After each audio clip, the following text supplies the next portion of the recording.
Welcome to the Awkward Conversations podcast. This week's guest is Colin Harvey. So Professor Colin Harvey is from Queen's University in Belfast, and probably, unfortunately, is perhaps better known for some of the controversy surrounding the attacks that have been made against him from some high-profile politicians and some bloggers as well who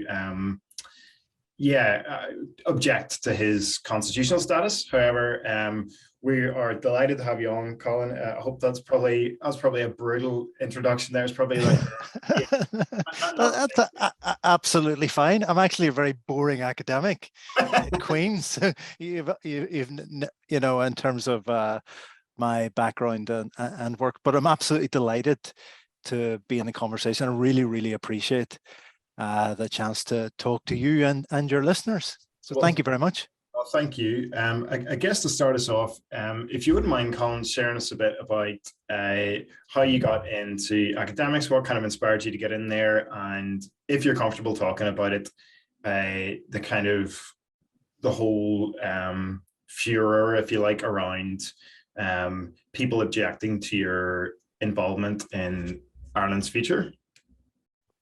Well, maybe, Damien, the best way to start is just to frame it, and I would sort of frame the whole thing in rather uncontroversial terms, because for a number of years, myself and many others have been really taking the words of the Good Friday Agreement seriously. Ultimately, there's a right to self-determination there. There's provisions around constitutional change. There's a right to have a view about the constitutional future. So after Brexit, I sort of think it would be a bit bizarre to be candid if we weren't talking about the potential for a new and united Ireland. So I've been involved in a lot of rather tedious, actually, and boring work around the planning side of that, constitutionally, legally, and all of that in a university context. But I've also been involved in civil society discussions and conversations as well. I'm on the management board of Ireland's Future, been involved in the Constitutional Conversations group. But even that, like throughout my entire academic career, I've always been very heavily involved with civil society groups. I'm Professor of Human Rights, Director of the Human Rights Centre. I think my view has always been there's no point in me talking about human rights law in a university or writing about it in books without doing something about it in the wider world. So for me, there's a sort of consistency about what I've done, including the recent work around constitutional change. But I suppose you're right in a way. It raises quite challenging questions, as to why basically living the words of the Good Friday Agreement, doing what those promises say people have a right to do, does tend here to lead to a reaction. So I'm more troubled by what the reaction tells us about our society than about the work that I'm doing, which I'm very comfortable doing. And just again, like after Brexit, if we weren't thinking about this option, there'd be something badly wrong. Can I ask, Colin, because it's 50 years ago today since the 73 referendum, which nationalists, of course, boycotted, but it was supposedly, and this was led by the British, it was supposedly something that was going to happen every 10 years, but it hasn't happened now in 50 years. And with demographic change and with changes in electoral fortunes and Stormont's reconvening again back in 2020, and last year's election, a lot of people be asking what needs to happen for another referendum to be called, and it's in the gift of the NI Secretary of State. So what can nationalists do, when the power resides in one minister? Kieran, it's a really good question. Again, a starting point is Good Friday Agreement, and that now frames the current process that we're in, and the provisions around self-determination and constitutional change are there. And there's and I won't recite it here, but there are precise requirements around that. They've been litigated, with a clarity, and you've highlighted the flexibility that the Secretary of State has around all of that. So I think the main thing at the moment is my own view is these referendums are likely to happen in the foreseeable future. The priority really for everyone, not just nationalists, for everyone on the island, is to get ready and prepared and to do the work in advance. We don't want to see. Take the mic away from your mouth. Sorry. He's just breathing down the mic there. Sorry. Go ahead. We don't want to see a repetition of the Brexit referendum shambles. So I think, Kieran, the main response would be to get ready and prepared and do the hard work in advance. In Ireland's Future, a number of groups are doing that. And I suppose ultimately looking at the work being done in universities and starting to really now prepare the ground for the referendums. But I share some of the things you've highlighted there, and that ultimately this is about a choice, and how much longer can we really go on here with people being denied a choice that's there in the agreement? What I was thinking around that question was, it's basically at the whim of the British government. They grant a referendum here, but there's no arbitrary point in which it was agreed that one should be called. And perhaps that was a mistake back at the time of when the Good Friday Agreement was written. For example, when nationalists are a greater percentage of the population than unionists, or when there's a nationalist first minister at Stormont, one of those arbitrary measures of change. But obviously it wasn't written into the Good Friday Agreement. It was simply, if trying to think of the wording, if the Secretary of State thinks that there's a possibility that constitutional change would be desirable among the population, but it's a very vague measure, and of course it's a completely political decision. It's there's a lot of reflection on the precise dynamics of that, but ultimately the test around it appears likely the Secretary of State triggers a duty, and then there's a wider discretion. And the courts have basically said there's quite a lot of flexibility there for the Secretary of State and the British government around that. Ultimately, the right still resides on the island of Ireland, the right to self-determination in the agreement, although it's concurrent consent on both parts of the island and all of that.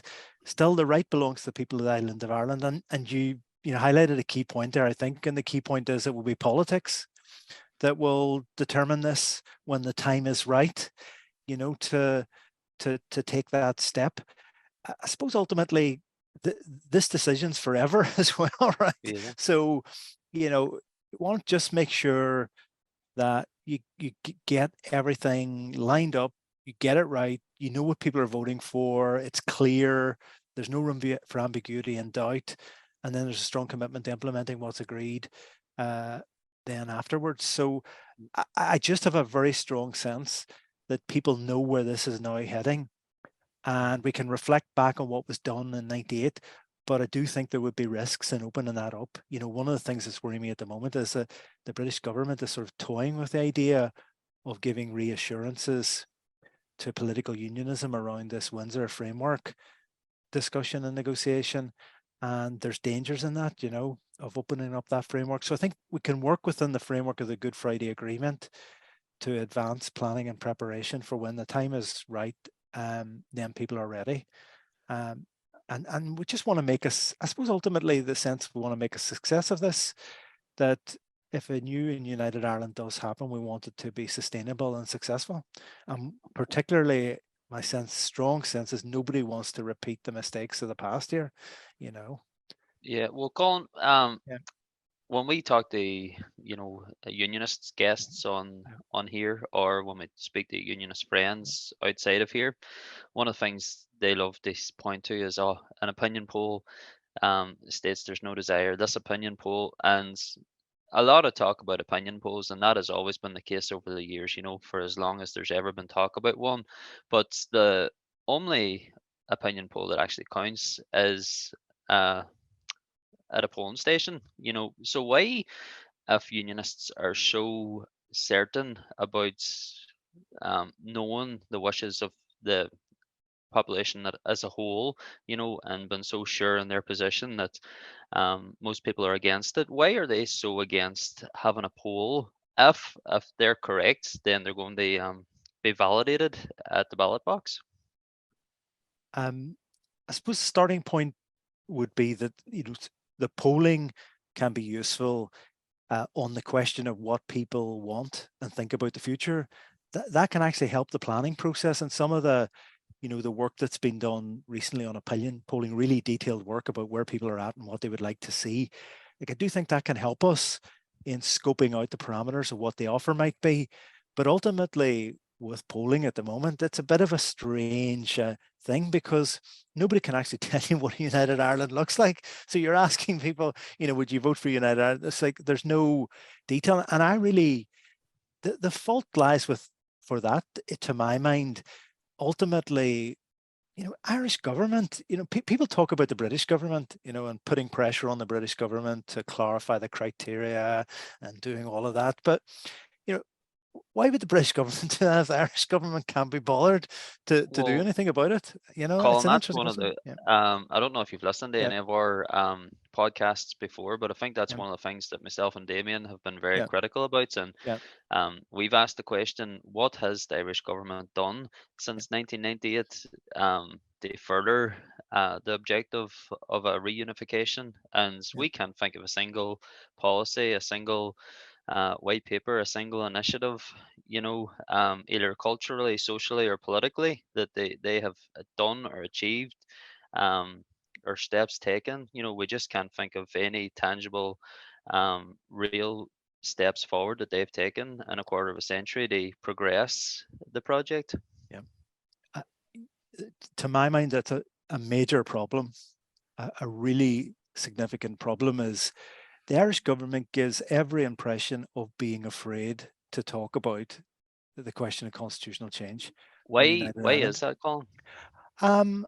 I wonder about that, because One party yeah, is called the United Ireland Party, Fine Gael, and the other is called the Republican yeah, Party, Fianna Fáil, yeah. but neither of them want to talk about it.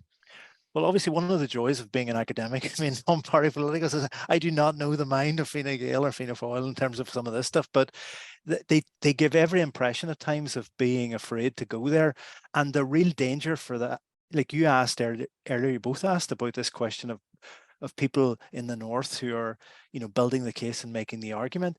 That gives the impression to people that there's something illegitimate. There's something wrong about what we're doing and planning openly and honestly for constitutional change. So the more people are afraid to go there, the more you lend credibility to those people who say this is somehow divisive, when it patently is not a divisive discussion. So ultimately, I see we're really waiting for the Irish government to step into the space. I think in some senses, there's a sort of misguided sense that they have to take a sort of balanced view, that they can't step in on one side of this or other. And I think that is wrong. I think that's ill-advised. And, I would ultimately agree with you. I think the Irish government needs to show leadership. And the other problem is using euphemisms or other terminology for talking about this isn't helpful, because people aren't stupid, right? They know that, like, one thing I would say is a lot of work is being done, but it's being done under the rubric of a shared island or research using different terminology. And I get why people might be doing that, but I do think there has to be an open and honest stepping into this space. And until the Irish government, ultimately the Irish government will have to make the proposition and then help deliver the proposition if this happens and people vote for it. So no, I ultimately agree. Like, they need to be doing much more. But even more, like, I would circle back to that point. For those of us living and working in the north who are trying to do the preparatory work openly and honestly, as is our right to do so, the Irish government lending any credibility, either directly or indirectly, to the idea that we're doing something, we shouldn't be doing, is really, really not helpful. So I think ultimately they need to step up, the current government, or ultimately we need a government in Ireland that is prepared to face into these questions. Do you think Yeah. I think it comes from a place of fear of, I think the approach seems to be, I could be wrong, with letting sleeping dogs lie. They're trying to quite literally keep the peace, and that there's a bit of fear of extremely hard one piece being somehow brought back to like a place in the past, which is where none of us wants to be. Do you think there is a fear of that? I think that maybe plays into it at all.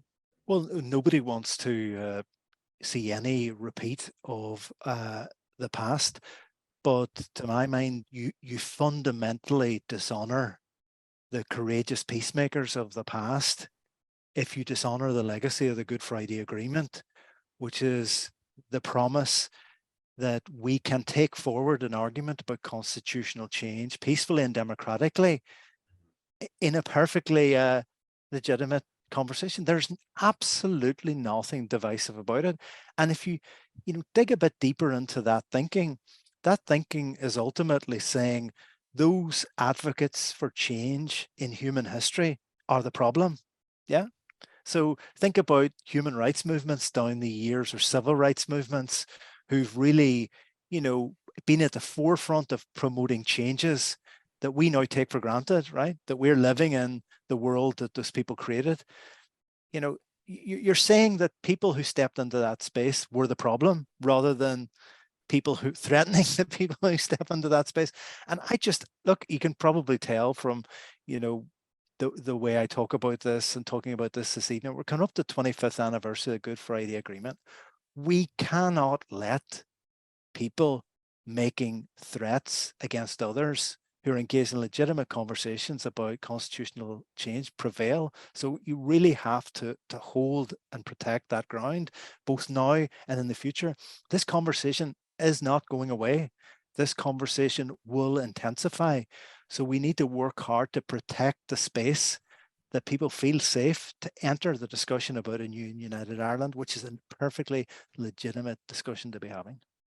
Yeah, well, we don't expect the British government to be, blazing a trail towards um, sitting at the table and progressing these notions or unionists, but we do expect it from the Irish government. And a couple of things that would be easy ones or easy initiatives would be things like speaking rights in the Dáil for elected representatives north of the border, a national citizens assembly.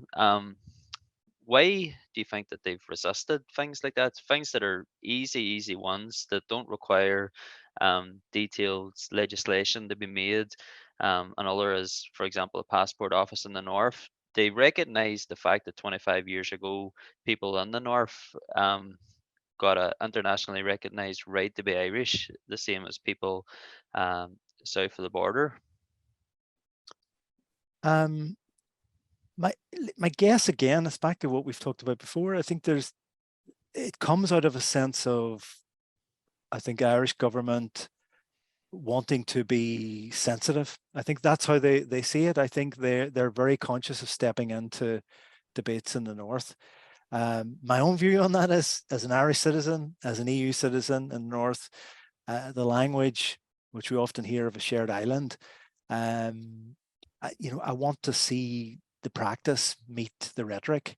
You rightly, Kieran, pointing out small steps, really small steps that could be taken. Be promised for how long now that there'd be a referendum on the rights of citizens outside the state to vote, for example, in presidential elections, which is a small, modest step Yeah, to and take. I think And that, Mary yeah, McAleese's election back in '97 yeah, made a mockery of it, where a yeah. woman from Belfast is elected president of Ireland, but our neighbours from up here in Belfast couldn't vote in that presidential race.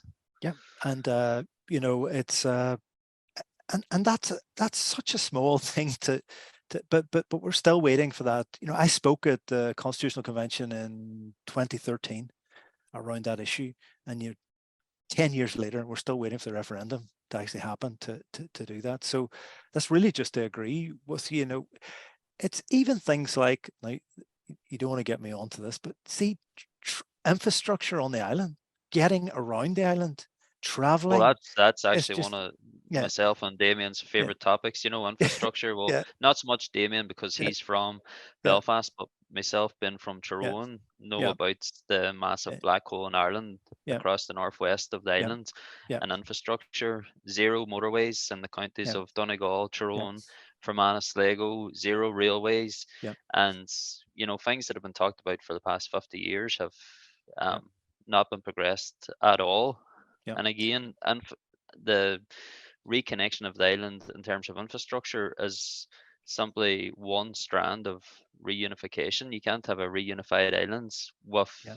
large parts of the island cut off, and Yeah. from an infrastructure point of view.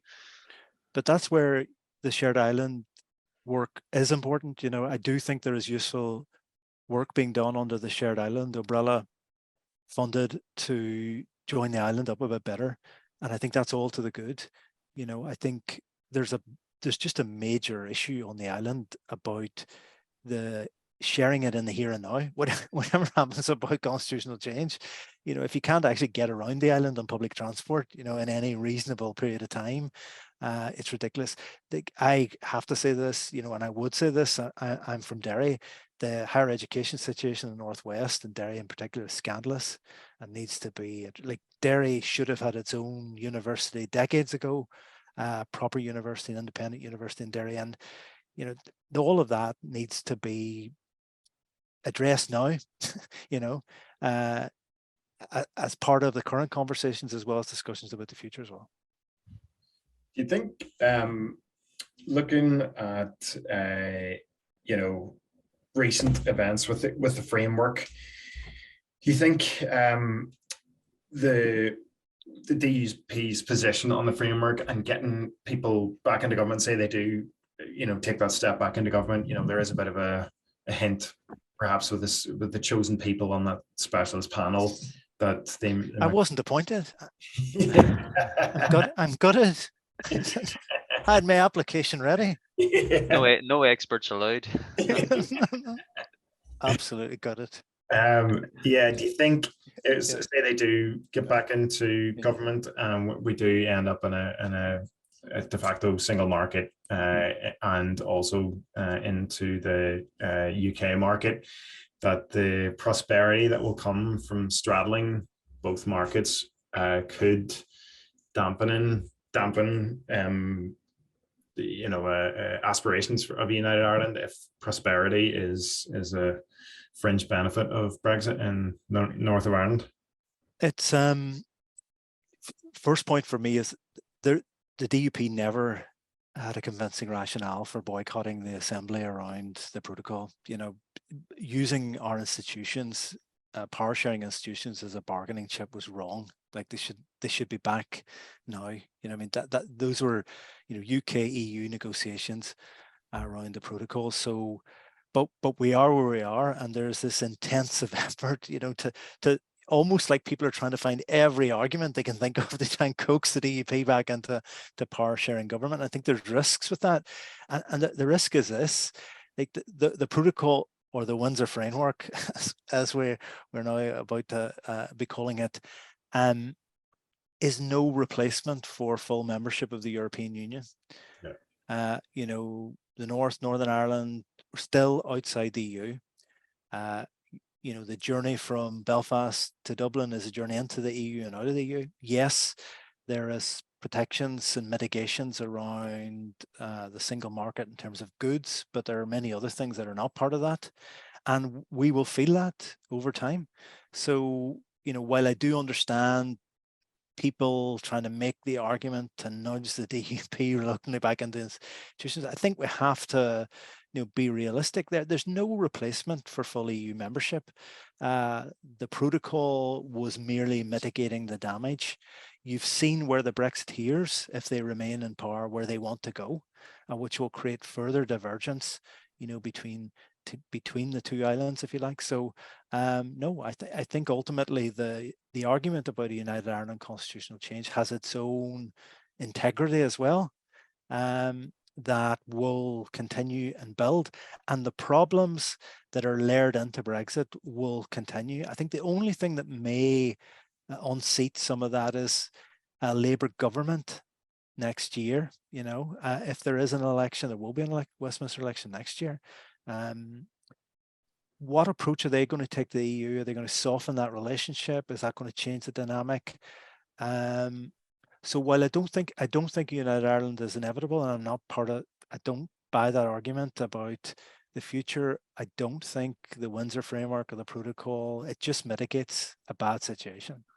Do you do you think that Keir Starmer can prevail in that election next year in 2024? Because looking at the way it is at the moment in the past 2 weeks, I have a strong feeling that the Tories are going to campaign on um, cultural politics next year. You know, identity politics, gender politics, Lee Anderson. immigration. I think that's going to be, you know, that is going to be their go-to weapon next year, and I think that is possibly the only route, the re-election that Richie Sunak and the Tories have. Do you think that Keir Starmer's clever enough to prevail through that? Um, Conservative Party are intent on fighting a full-scale culture war in leading into the next election. That's clear this week in relation to the migration bill that they've just introduced. It's clear in relation to what they're doing in around the Human Rights Act, and the really personalized attacks as well on human rights lawyers and others. It's clear where they're intending to take that. I don't know the mood, but I wonder how tired people are of that. When you look at the British economy, looking to the other island at the moment, looking to England, it's looking like a neighbor or friend who's just had a major crisis or gone through some kind of senior moment where they've completely, and so I just wonder how tired people are of that, and to what extent, people want stability in their lives. They can see the economic devastation being wrought by some of these Brexiteer ideologues, and I just wonder about that. Also, it's interesting, Keir Starmer with his background in human rights as well. And actually, Keir Starmer was a human rights advisor, I think, to the policing board here and things like that. So Yeah, well, it'll be the interesting. Tory government like to Yeah, use that, in yeah, fact, against Keir Starmer yeah, by, yeah, his record yeah, as a human rights lawyer. yeah, In the meantime, telling English voters that there's 100 million people looking to yeah, come to their shores, which was yeah, a bit ridiculous. But yeah, then yeah, Sarah Braverman refused to redact that comment and yeah, sticks by the fact that, yeah, there's 100 million people yeah. looking to enter their shores. Okay, so it's awful toxic politics, and I think for many people are disgusted by it, but it's clearly designed um, to do electoral work. It's designed around a sort of form of politics, reminds me of sort of Trumpian type stuff that you see in the US. So we'll see what happens. Also, I suppose the big question will be on this island. There'll be an election, for Westminster, but there'll also be, an election in Ireland, and there may be two new governments, or,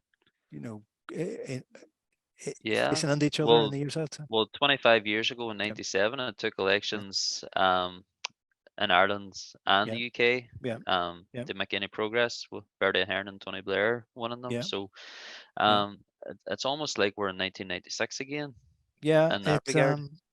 It's interesting. Like I was reading uh, something recent, David Dunham's book about One Good Day book, and that he's written, and you know, and I get all the stuff about Blair and Bertie Ahern and all of that, and the criticisms as well. But it was interesting that dynamic, of that political dynamic, and if the politics comes right, what you can actually do usefully sometimes will be one to watch. I think that I think Keir Starmer, despite polls being what they are, they're looking very favourable for Labour. Like he is, fighting into the wind, like because Yeah, you've got a hostile press, a very hostile press. You've got a BBC which has got a Tory donor chairman. When the narrative is controlled, it's extremely difficult to. I think it'd be extremely difficult to move the dial as much as you would like to get obviously Labour in power. But the other side of it is like Keir is not wanting to rock the boat. Like if you look, like if you ask the average person in the street, like what are Labour's standout policies which are different from the Tories? Like, can you think of any? Can you think of any really jump out policies? Well, they want to use the private sector to bring down waiting lists in the NHS. Okay, so that's very similar to what the Tories are doing at the minute. Look at a vague statement of a closer relationship with the EU, but he's been crystal clear it means not joining the single market and absolutely not for goods or services. So what is the difference between the Labour and the Tories? You know, like I don't, yeah, like I get the I get that he's courting Tory voters, and I get that. I just don't. Yeah, I don't know. I don't know if a vote for Labour is a huge. It's going to be a huge sea change. It's definitely clear that they're so focused on winning that election, the Labour Party, that you know, you sometimes wonder, what do you want it for? You know, so I suppose one thing that we need to watch in the time ahead is what actually is the I don't like the vision thing, but what actually does the modern Labour Party stand for, and what will they, like, one thing about Labour Party when it came to power in '97, it did enact the Human Rights Act, it did do important things constitutionally during its time in power. You know, we're all sort of struggling now to keep the Human Rights Act, which the Labour Party enacted. So, you know, it would be important to hear what they plan to do. I think they, on some of these questions around rights and equality, they are undoubtedly in a better place than the current Conservative Party, to my mind, you know, in terms of they're not as antipathetic to some of these things as this current Conservative government clearly are. I suppose one thing to my mind is, you know, where are they on the Good Friday Agreement? Where are they on some of these questions around constitutional change? Let's say there is a Sinn Féin-led government in Dublin, and Mary Lou is, you know, leading that government, and wants to talk about the constitutional future. What will Keir Starmer say? You know, what will be, you know, if a new Irish government starts raising constitutional change in the context of the British-Irish Intergovernmental Conference, what will the British government say? What will Keir Starmer say? I think the Labour Party need to be pressed on some of that as to where they are on the GFA. I suppose an additional thing I would mention is, unsurprisingly, there's a lot of thought about constitutional change on this island and a lot of work being done. But what's really staggering is how little thought's being given to this in England and in Westminster. You know, there's been really no detailed reflection on any of this within the Westminster Parliament. In some senses, that's unsurprising, but, you know, some of this stuff's going to have to go through Westminster. So I would like to see, you know, the Labour Party, maybe even the SNP, somebody, or, you know, broadening out the discussion at Westminster. You know, why hasn't the committee thought about this in a bit more detail? Because, well, it seems that their policy has been the same as the policy towards Scotland, which is ignore and deny, ignore and deny. Yeah, that's working well. But yeah, no, I think that particularly as a Labour Party and a Labour government, which has now got this report on constitutional reform in the UK, you know, what they're going to do is interesting. So that, to my mind, what everyone needs to do, people listening to this, all of us, we need to, when we get the chance to do so, press some of these people to ask the question. You know, Peter Cal needs to be asked, how would he react to this? Have they been thinking about it? And what would they do faced with some of these questions? Would they respect the Good Friday Agreement? The current government at times in London just simply has routinely walked away from it. You know, are they going to try and own it again? In some senses, it's their legacy. You know, they were around when it was negotiated and agreed in '98, the Labour Party. So we shall see. Interesting times.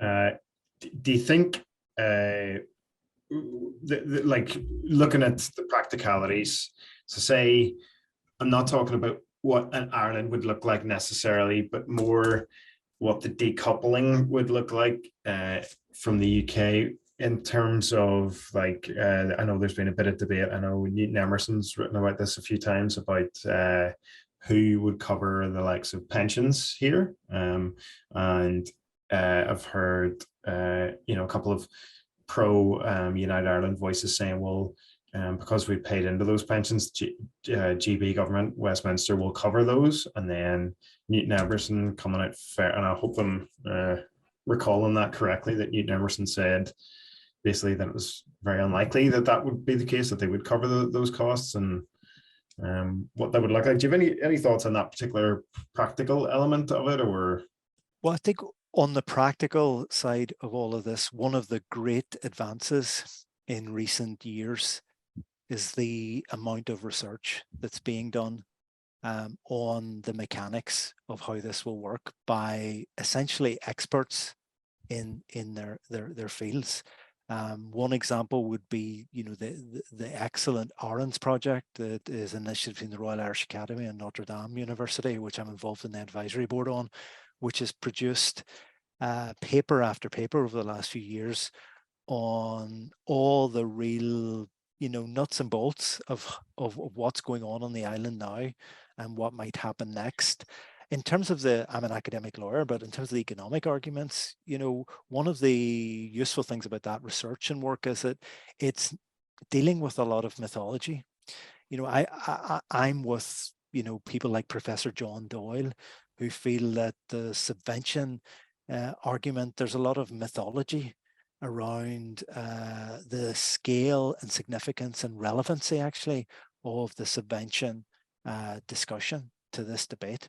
On the issue of pensions and other questions, there are obligations that will kick in. And the reality of all of this is, look, it will be a negotiated way forward between both governments. It'll be a managed transition over time where all these questions will be worked through in exhaustive detail, but won't be happening on a blank page or in a vacuum. They'll be guided by existing obligations as well that rest on both governments going forward. And it's worth saying, Colin, yeah. that it's not like there's no precedent for this. Like the Irish have worked overseas, for example, in America for several years, and then resettled back in Ireland and draw their pension from the US, Canada, Australia. In fact, Damien, I think you've got a hefty pension pot in Australia, which you may be drawn down from. So it's not like this is an unprecedented thing that's going to happen on the island. No, and this is these questions are being worked through at the moment. People like Seamus McGuinness at the SRI and the work that he's been doing, I think, is absolutely essential around sort of economic questions. But let's also contextualize this.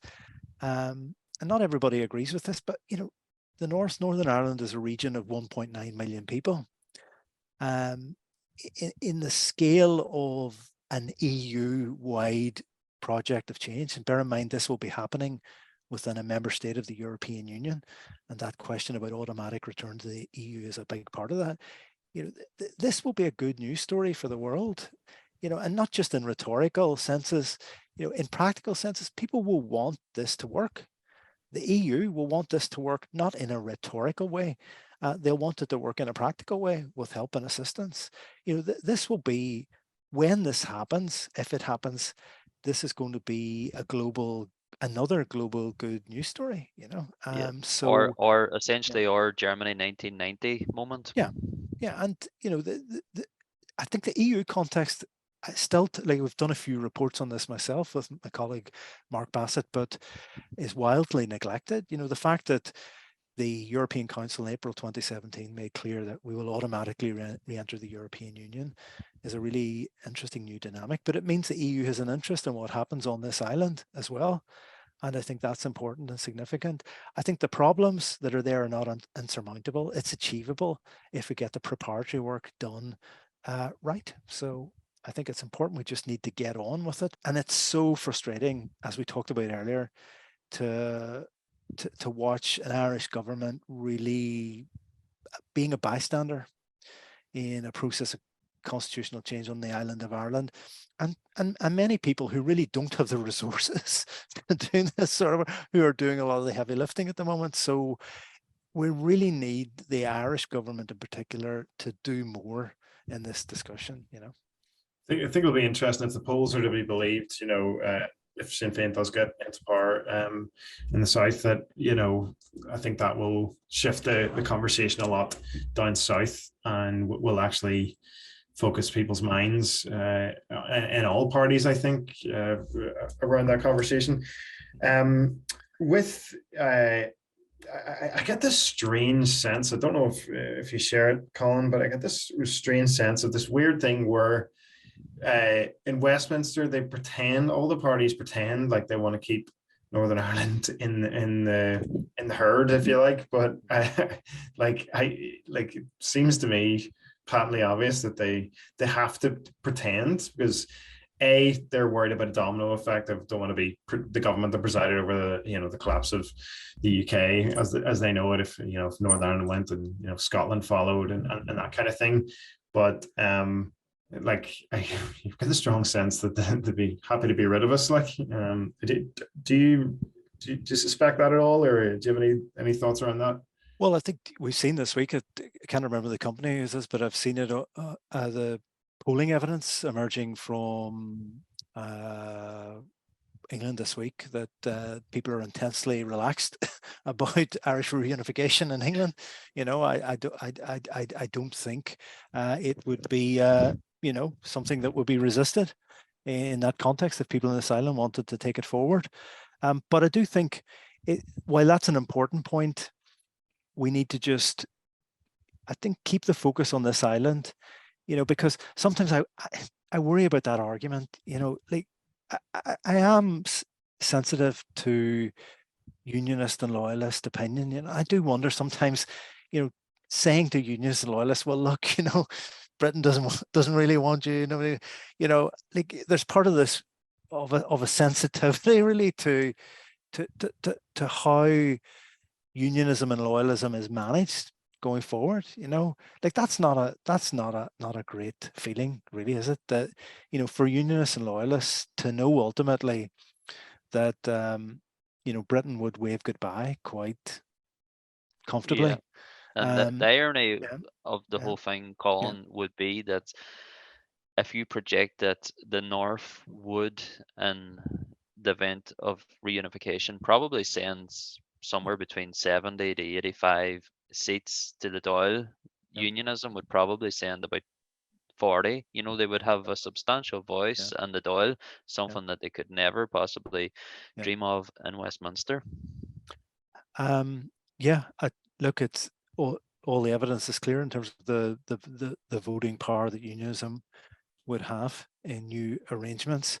But the clue is in the title to unionism, and I think you need to respect that. And it's part of it's an odd aspect of the current discussion too. People say, well, why aren't you, why aren't there more political unionists in this conversation or whatever? And sometimes you need to say to people, because they're unionists. They don't want United Ireland. You know what I mean? If you're in a room advocating and designing United Ireland, you're probably not a unionist anymore. So it's like political unionism is going to be focused on maintaining the union until the day after a referendum is lost in terms of this issue, and maybe even then we'll continue to.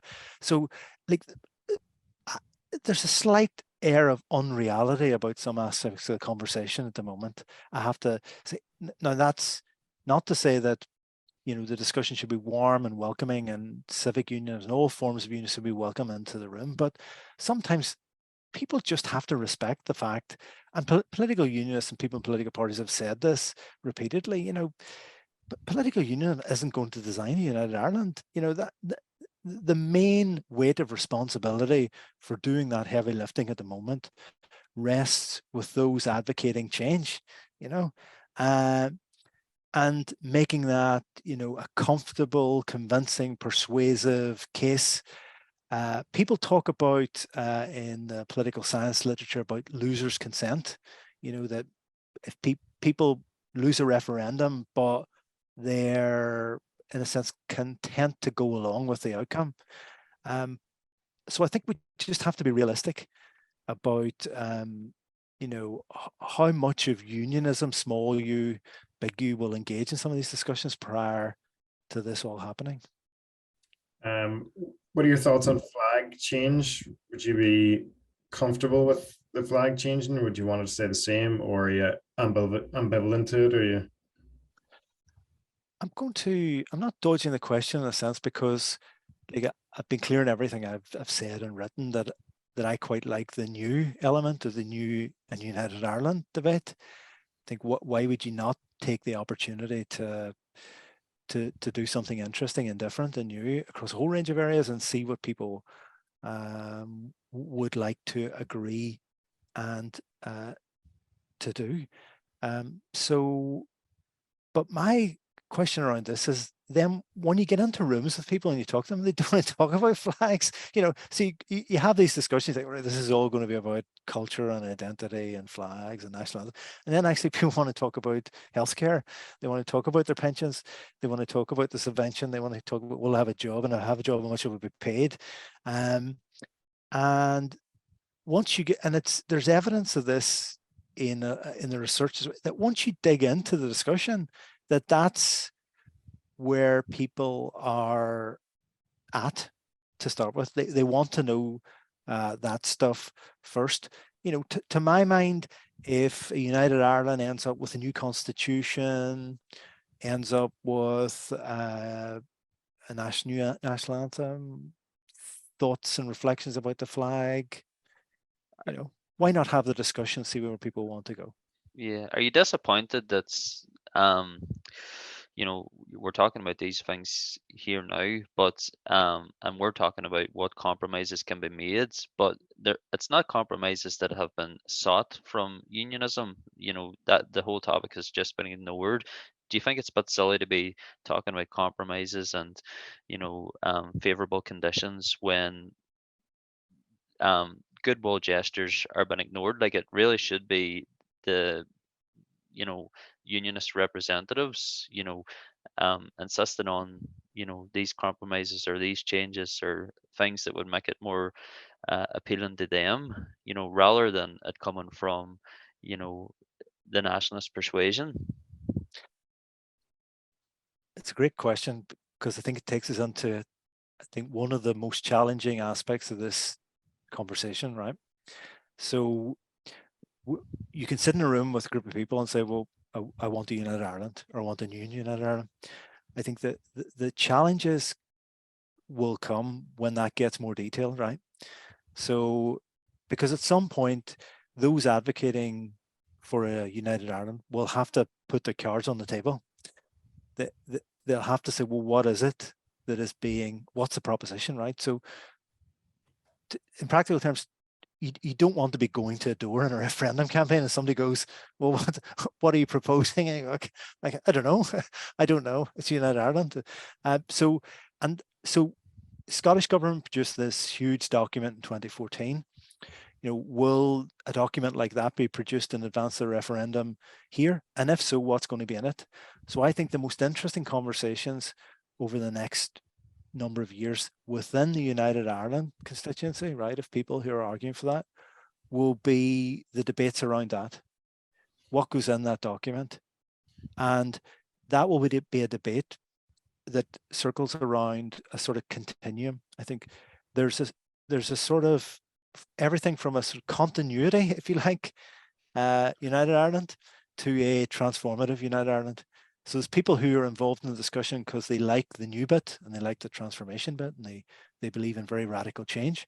But let's be clear, there are people in the United Ireland conversation who are conservative. They don't want to see this leading to, they like stability. In fact, a number of conversations I've had with people in the South, people said to me, you do realize that there's quite a lot of people down here like this state. They like the flag, they like the national anthem, they're proud of what has been carved out in terms of the state in the South, and all of that. So those are the conversations to come, which have always been there historically, right? And we know on this island the capacity on the same side for people to fall out and where that can go, So in a very long-winded way, I'm saying that those advocating change at some point will have to put their cards on the table. We'll have to, the questions you've asked me, right? That document's going to have to say something about that. What's the proposition? So in relation to that, the question I would have is, you know, for those of us advocating change, and I'm quite clear, right? I don't play the game of pretending I don't have a constitutional preference, right? Like, I'm an academic, I can think impartially and I can do my professional judgment stuff, but I have a view about the constitutional future as well. And you can do both things, right?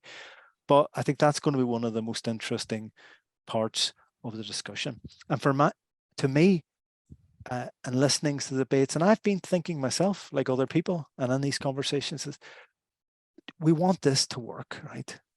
We want this to work. So the document that we eventually produce, and we go around doorsteps and whatever, arguing, making the case, we want what emerges out of that to work. We want it to be successful. We want people to feel safe and secure. We want people who are marginalized and vulnerable on the island of Ireland now to no longer be marginalized and vulnerable. We want to make a success. For me, in equality, social justice and rights terms, success means something different, somebody from a different, coming at a different angle. But for me, you know, that's what matters. So in the conversations around that, how generous are we prepared to be to make this work? And then even more pragmatically than that, Kieran, you know, you have to win 2 referendums. In a sense, how do you win a referendum in the North, right? How are we going to get over 50% in a referendum in the North? And what needs to be in that document to do that? So that's a very, very long way of saying, you know, unless we confront those questions, it's going to remain quite an abstract discussion. And it may be that in order to get to where we need to go, that people have to compromise, right, in terms of what goes in there. But you want to be putting something on the table that can succeed in a referendum and that can make a united Ireland also a success. Colin Eastwood mentioned that he said there would need to be something done around the health service, both north and south. In terms of that, he said, like, he said he thinks he would struggle to get his own mother to vote for United Ireland if there wasn't some form of like an all Ireland NHS model. Well, well, sorry, yep. Colin, No, the one, yep. and I don't often agree with Yeah. Colin Eastwood, you know, but the one thing I agreed with Colin Eastwood on is, you know, you can't pontificate a free NHS in the North, yet it's impossible to see a doctor.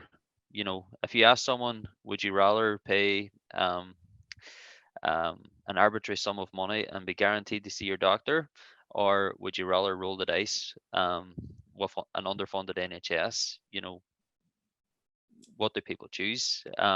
You know, so I think that's simply saying that's there's a free NHS, free at the point of use in the North, is overlooking how drastically underfunded it is, and it's overlooking or taken for granted its future and how available that's going to be or how effective it's going to be. You know, when people are sitting thinking now, do I need private health insurance because if I fall sick tomorrow, I don't know what provisions are going to be available for me.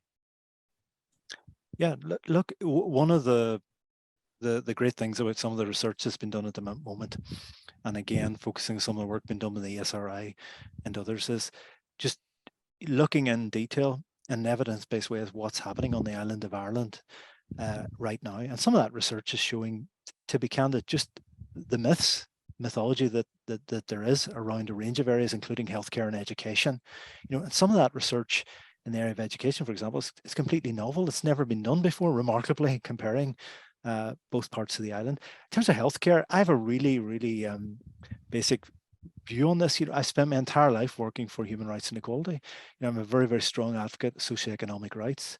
Right to healthcare is fundamental for me. You know, I would like to see a right to healthcare hardwired into the Irish constitutional arrangements in the United Ireland, but I don't just want that to be in a constitution. I want it to be meaningful on the island of Ireland. I want us to have the best possible, you know, free at the point of access, publicly funded healthcare system on the island of Ireland that actually delivers for people, that has to be part of the discussion. I agree with that. Like if you can't give credible answers in relation to that in a referendum campaign, you're going to lose. So, but to my mind, it's a principled argument. It's always where I've been, strongly committed to socioeconomic justice and having a proper healthcare system that functions on the ground, isn't just adherence to a principle that's meaningless for people who can't get through on the phone to their GP for about 3 weeks, I think is essential. So absolutely. Like I'll be, clear. I'm in this discussion because of the transformative bits of it. I'm really, really serious about this needs to be socioeconomic change as well as constitutional change. United Ireland can't just be tweaking what we have now and hoping for the best. It really has to challenge some of the marginalisation and disadvantage that is on the island now. That's a bit I see as exciting. You know what I mean? I see that as a real project, not about just drafting a new constitution that sits on somebody's bookshelf and is meaningless, but actually transforms people's lives. And I think that will animate people to be involved as well in the wider discussion. Yeah, and it could go some way to solving the historic immigration problem across the entire island, where some of our most skilled citizens have to see themselves working and living in foreign lands, America, Australia, and elsewhere in the world. Look, partition division on the island, part of the argument for change, all the evidence I've seen, I'm an academic lawyer, I'm not an economist, that did economics A-level, but I'm not an economist. We'll be better off at the far end of this. The division on the island holds us back. It's been a disaster for the northwest of the island. It's been a disaster for the north as a whole. And the potential that we have on the island in terms of the people on the island is just radically held back by the situation we find ourselves in. So, I'm involved in these discussions as a human rights lawyer, as an advocate for social change, because I want to see social change and because I'm convinced on the evidence as well that we'll be better off taking this step. I'm conscious, Colin, you've been very generous with your time. So there's one question I have been dying to ask, and it's just, I guess, there's been lots of questions I've been dying to ask, but this one in particular is to do with when you had people complaining about your involvement in Ireland's future. You had Steve Aiken, he complained. You had a few other high-profile characters complain to the university. What was that like at that time? And was it, how many was that? Was it 3 years ago, or was that a bit longer than that? My timeline's a bit funny. But I suppose from around 2019, like one of the interesting things, and at some point I will sit down and write this all up. Like I kept quite detailed records of everything that's happened in the last 3 or 4 years around all of this. But really, it intensified around, I got involved in Ireland's future. I signed the letters that went to Taoiseach and other things like that. And I've taken a very public role post-Brexit, really, in terms of where this needs to go. And as a result of that, I'm going to, many times I've just been totally and utterly had my head and everything else taken off in terms of some of that, combination of political parties, others as well, traditional media, mainstream media, some of it really obsessively circling around my employment status at Queen's. Like just, there's no other, people have seen the leader of the DUP going to, speaking to Vice Chancellor Queen's about, the research report at the end of last year and other things. It just, I have to say, last year was just off the wall. Like it was just, does it exasperate you, Colin, that those people who were so critical of you refused to debate you on the actual topics for debate, and instead debated your right to express an opinion? Yeah, look, I illustrated like this. There was a sort of tsunami of media attention around the fact that we put the Queen's logo on the front of the research report before the report was launched. The report was launched, and it's a sort of 60-page boring legal analysis of constitutional change in the EU, and there wasn't not a peep about the substance of the report. So you had this, intense focus on a logo in the front of the report, and then you release a substantive document and there's not. And that's not unusual, but it is frustrating. Produced a lot of very substantial evidence-based research across a range of areas throughout my academic career. I just happened to have done a lot of work recently on this. So I'd like the focus to be on the substance. I do think, though, and I have said this publicly, people it's an attempt to send a message. Like I'm no doubt about that. It's an attempt to intimidate other people from entering this space, particularly in the world that I'm in academia. By making an example of me, and I've collected hundreds and hundreds and hundreds of pages of social media abuse over the last 3 years. It's just unbelievable. It just creates a wall of noise. I suppose last year, when you had the LCC and others talking about coming off ceasefire, and you had people really intensively sort of pointing the finger at me repeatedly in all sorts of ways, the worry would be, like, I'm old enough, I'm over 50 now. I remember, I was born, brought up in Derry in the 70s and 80s. I lived through the conflict. I know where that can lead. And there was points last year where it was, to be candid, it was incredibly worrying as to where some of the language was going. On the other hand, there's an enormous amount of support out there and solidarity. I've been overwhelmed by all of that. I have no intention of stopping. Look, we're thinking about the 25th anniversary of Good Friday Agreement. The history of this place is people get absolutely, they get battered, right, in the public sphere repeatedly. And then 30 years later, people go, oh, that person was right. They were right. Actually, that was a good point. So when you think back, even I think back to the 90s when, Gerry Adams and John Hewman were doing their thing, and they were both getting absolute, whatever for showing a bit of leadership.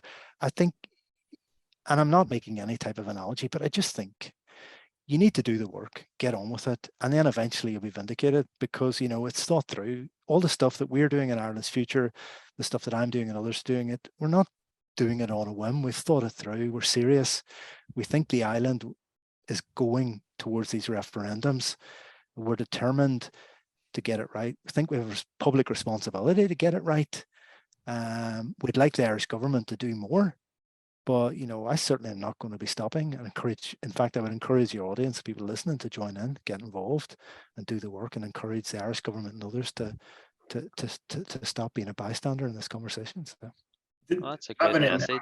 On you personally, in terms of, like, was it a stressful time when in 2019 there was a whole I think it's a good, I don't, what happens, given the history of this place, you just have to put it in perspective and in context.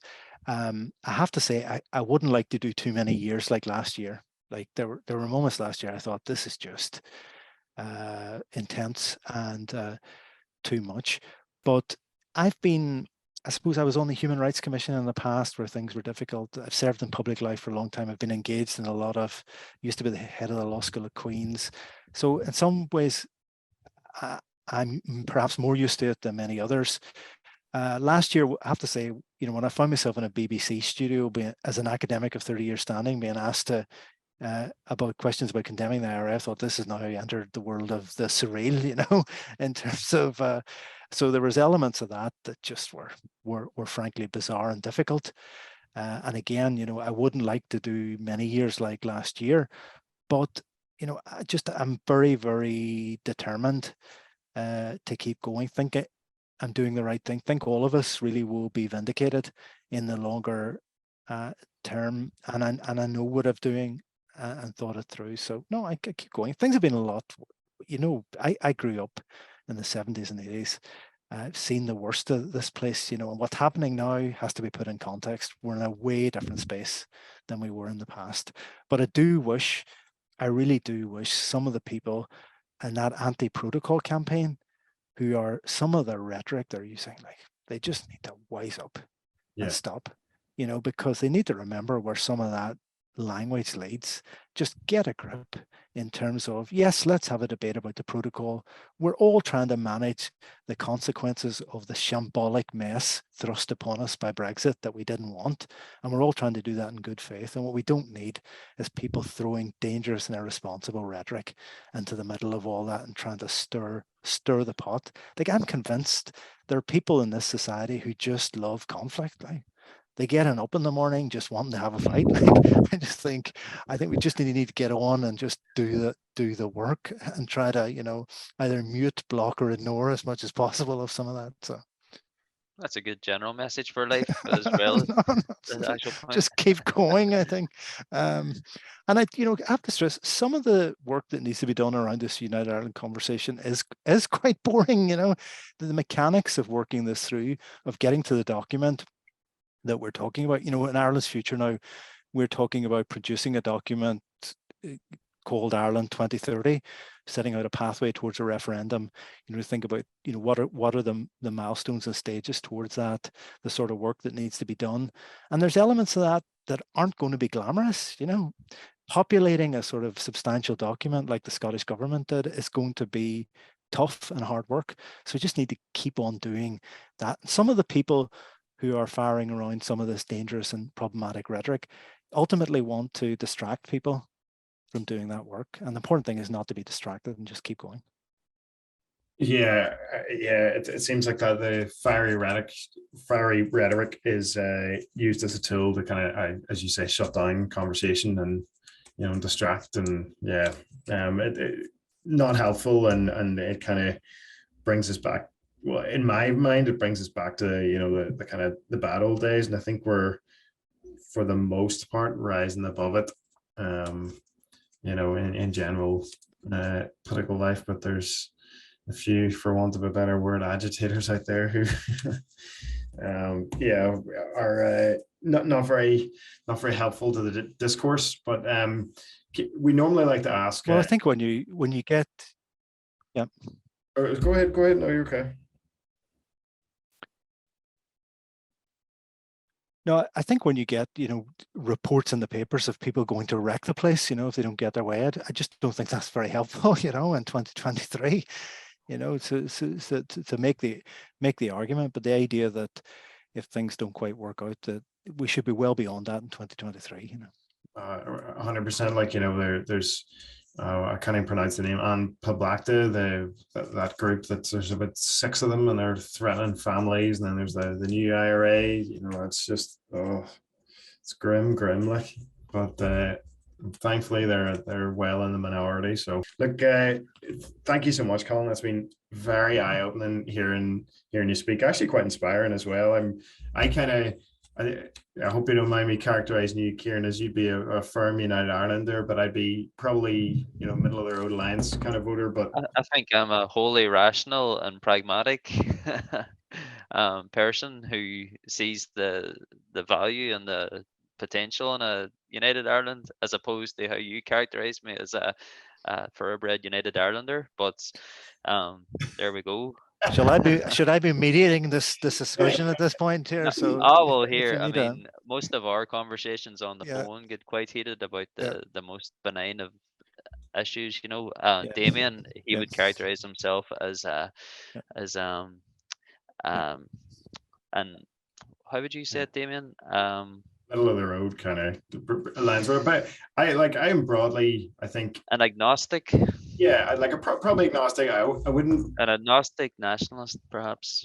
Yeah, like I wouldn't. If somebody says, "Do you want to vote for United Ireland?" I'd be like, "Well, what's on the card? What's on the ballot paper?" As you rightly described there, Colin. It's like, you know, we have to. We can't go into this blind. It's not a yes no thing. It'll be like as you pointed out, the Scottish government produced a however many page report. Yeah.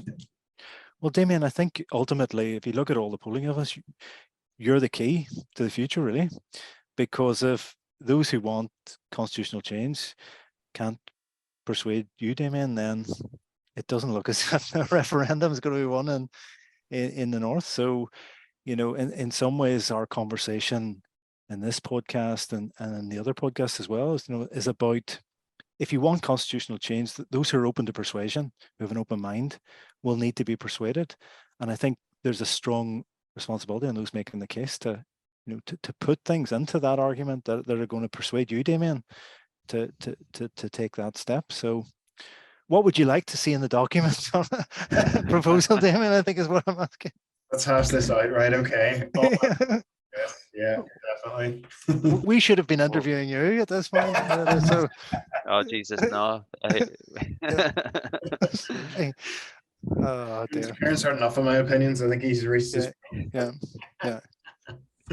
So, thank you so much, Colin, for coming and chatting to us. It's been really fascinating and really what can be quite sometimes depressing at times or sometimes tedious has been neither with yourself. So it's been really, really interesting. So thank you very much for coming to chat to us. I just want to thank you both for the invitation to participate. I really, really, really appreciate the chance to talk to you both, and hope can continue the discussion in the future as well.